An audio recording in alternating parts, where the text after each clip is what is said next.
Hello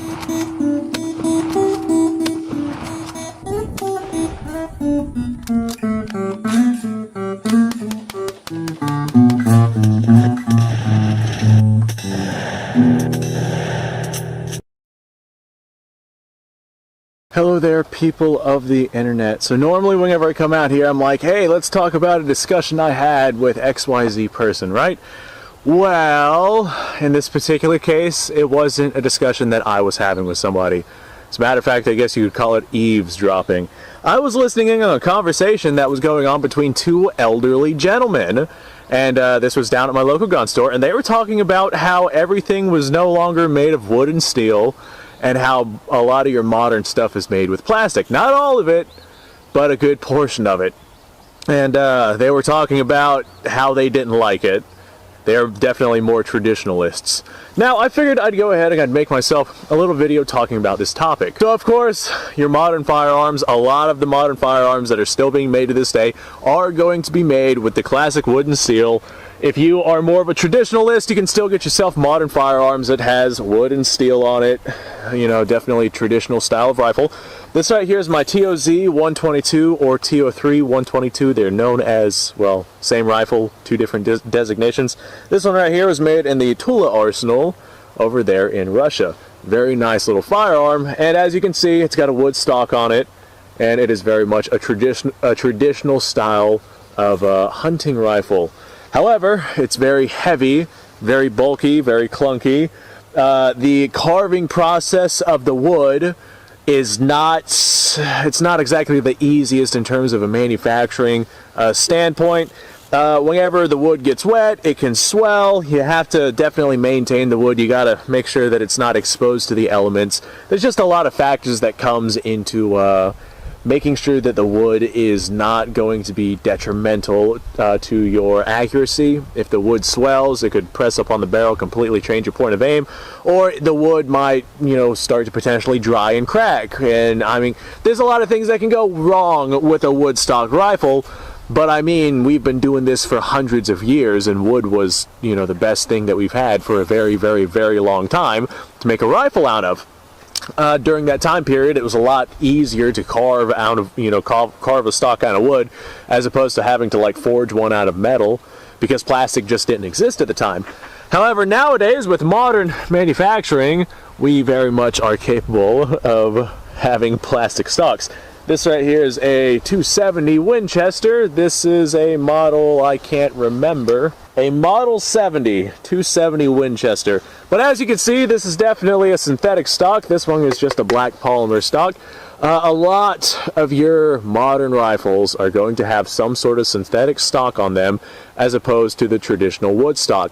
Not only is it significantly lighter weight, but it's also significantly easier to manufacture. You mold yourself a plastic stock like this right here, as opposed to having to carve yourself a stock out of wood, and it dramatically drops costs. Typically, your wood stocked rifles are going to be more expensive than your synthetic stock rifles. Modern manufacturer speaking, we're not talking about surplus or anything like that, just because these things right here are much, much, much easier to produce.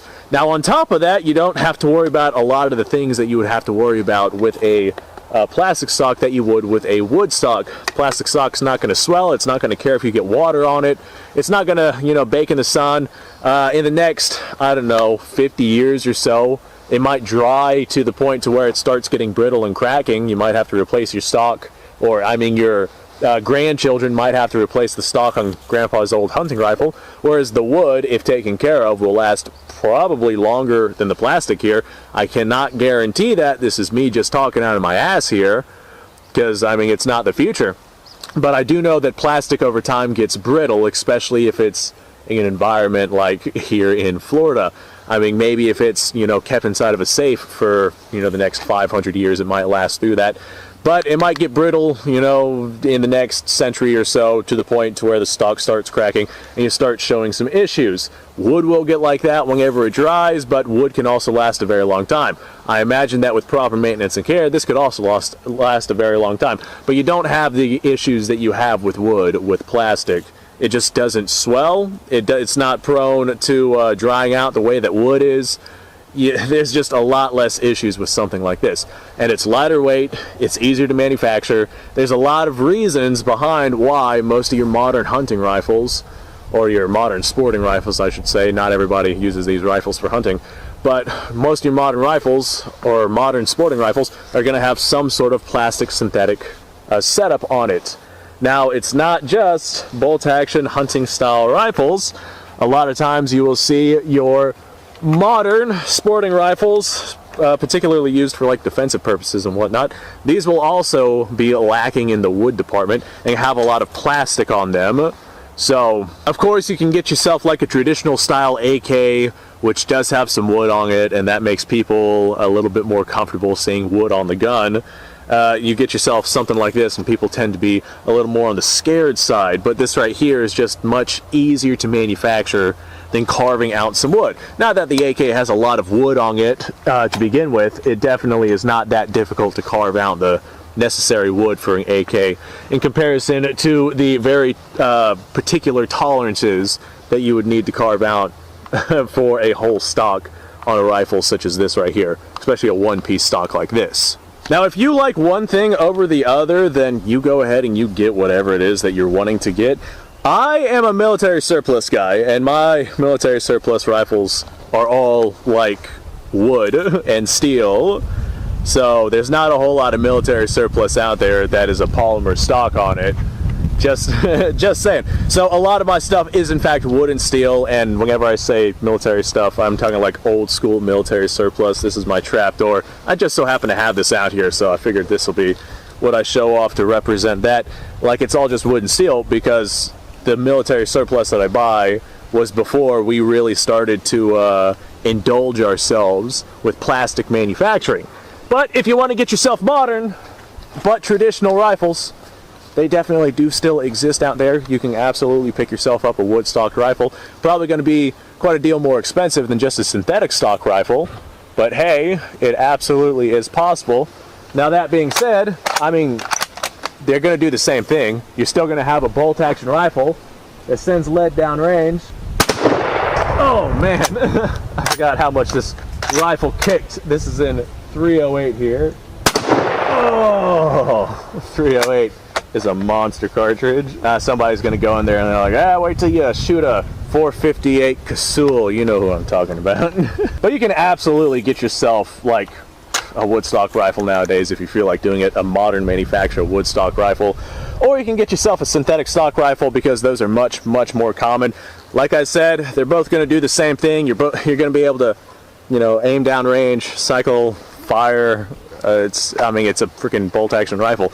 They're going to do the same exact thing. It's all about cost and maintenance. Woodstock is going to be more expensive. It's going to require more maintenance, but a lot of people prefer it over the plastic because it's just more traditional and more eye appealing. If you have yourself just a straight black rifle like this, there's no bells and whistles on it. It doesn't look very cool. Like, this is just the most bare minimum basic rifle that you could possibly get in terms of a bolt action rifle. Whereas something like this traditional woodstock rifle, very unusual looking 308 from the Tula Arsenal in Russia, this is a cool gun. So yeah, I guess it all boils down to your perspective and what it is that you're wanting. But just for the most part, just because of the ease of manufacturing, all the other things that I've talked about, I'm not going to repeat myself here. Synthetic stocks are absolutely the wave of the future, and they're where a lot of people are leaning towards, just because there's so many benefits to having a synthetic stock over a wood stock, and that's why they're being replaced. Anyway, let me know what you guys think down below. I'm sure somebody's going to go down in the comments and say, it's a terrible idea, they should never have even thought about putting plastic on rifles. And then there's going to be people down there saying, yeah, I like my synthetic stock, you know, whenever I go hunting I have to hike 15 miles.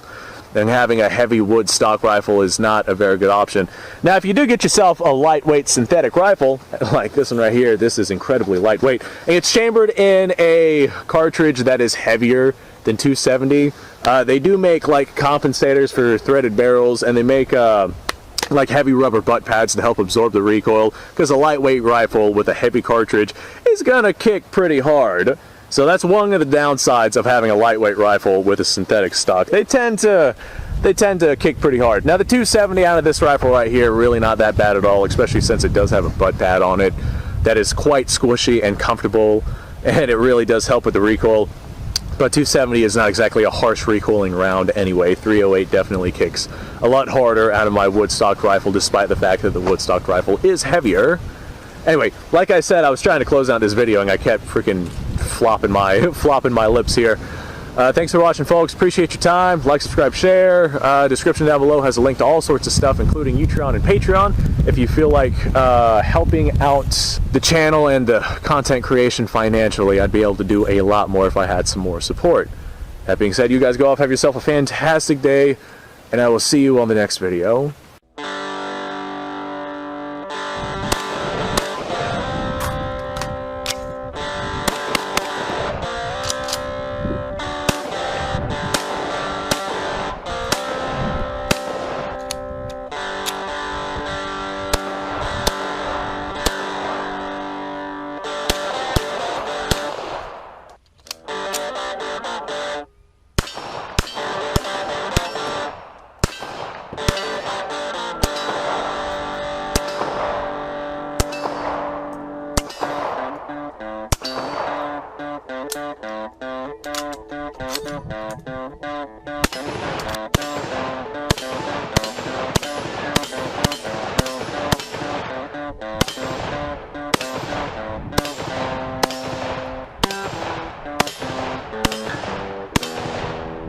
Been a little while since I've done this.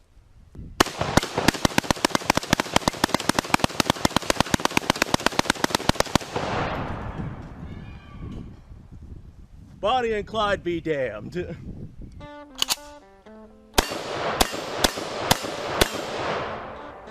Poor man's Garrett.